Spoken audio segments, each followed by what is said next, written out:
These images and news of a chaotic Afghanistan and Afghan citizens desperately fleeing the country continues to reveal the harsh reality of warfare. Now that the Taliban regained its forces and position in the Afghan government, the question builds up. What does this mean to the Afghan people? What happens now? In April, President Biden proclaimed the withdrawal of the U.S. troops in Afghanistan by September 11th of 2021, regardless of the status of the intra-Afghan peace talks or whether or not the Taliban reduced its attacks on the forces and citizens of Afghanistan. However, as critics remarked that the concurrence of the U.S. withdrawal and the 20th anniversary of the 9/11 attacks is not ideal, Biden decides to set the deadline on August 31st. The plan was to help the Afghan government to sort out its fight against the Taliban and completely hand over U.S. bases and equipment to Afghan forces.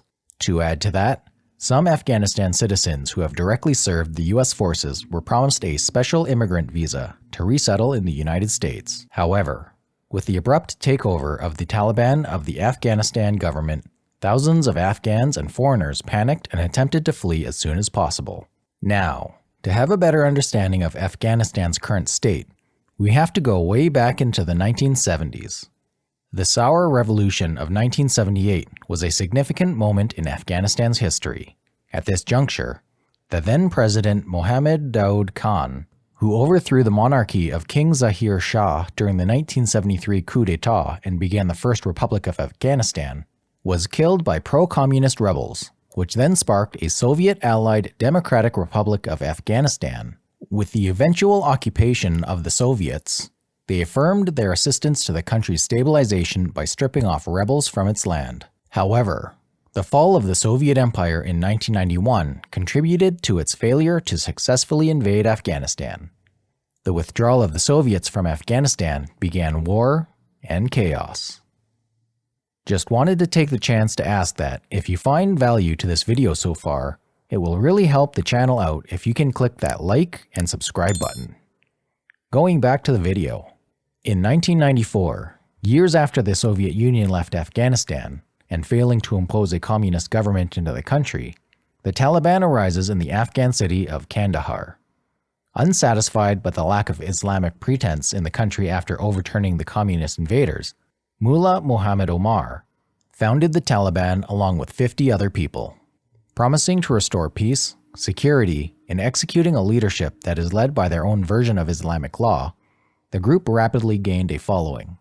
A year later, they captured the province of Herat, then soon occupied the Afghan capital Kabul. From there, the Taliban continued to pull out members from refugee camps. The Taliban remained true to their promise for a peaceful Afghanistan, but a year into their leadership, they began to transition into a despotic governance. Girls were prohibited to go to school and even walk out alone in the open. Music was banned. Water and electricity was limited. The destruction of homes and structures devastated the Afghan people. Massacres were committed against Afghan civilians, and famine and poverty prevailed. Fast forward to 2001. After 2 decades of taking a seat back after their withdrawal from Afghanistan against the Soviet Union in the 1980s, the United States regained its control in Afghanistan with the intention to capture the Al-Qaeda leaders who masterminded the 9/11 attacks that killed around 3,000 people in the United States. And in December of the same year, the Taliban surrendered and fled to the mountains to hide. And finally, in 2011, a U.S. Special Forces operation in Pakistan, Osama bin Laden, the mastermind of the September 11th attacks, was killed. The U.S. remained in Afghanistan to train the Afghan troops and conduct anti-terrorist operations. Now that the United States have once again withdrawn from Afghanistan, the safety of the future of the Afghan people remains indefinite. Upon the withdrawal of U.S. troops from Afghanistan, the Afghan government immediately collapsed. Hours after President Ghani leaves the country, the Taliban instantly took over and declared governance over the country. This instantaneous takeover stirred chaos among the people of Afghanistan.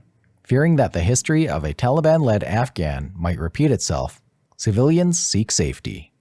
However, the Taliban continues to proclaim a difficult promise. In their recent statement, the Taliban vowed to protect women's rights and guarantees that they will not allow the country to become a breeding ground for terrorism. But in the meantime, it is still too early to believe such notion. Knowing how the Taliban led the country into destruction many years ago, and them going back with stronger forces, and now, with the recent attacks and blasting that resulted in the deaths of 13 US service members and at least 90 Afghan civilians, it is sad to conclude that Afghanistan will be at peace in the new hands of its new leaders. When will this nightmare end?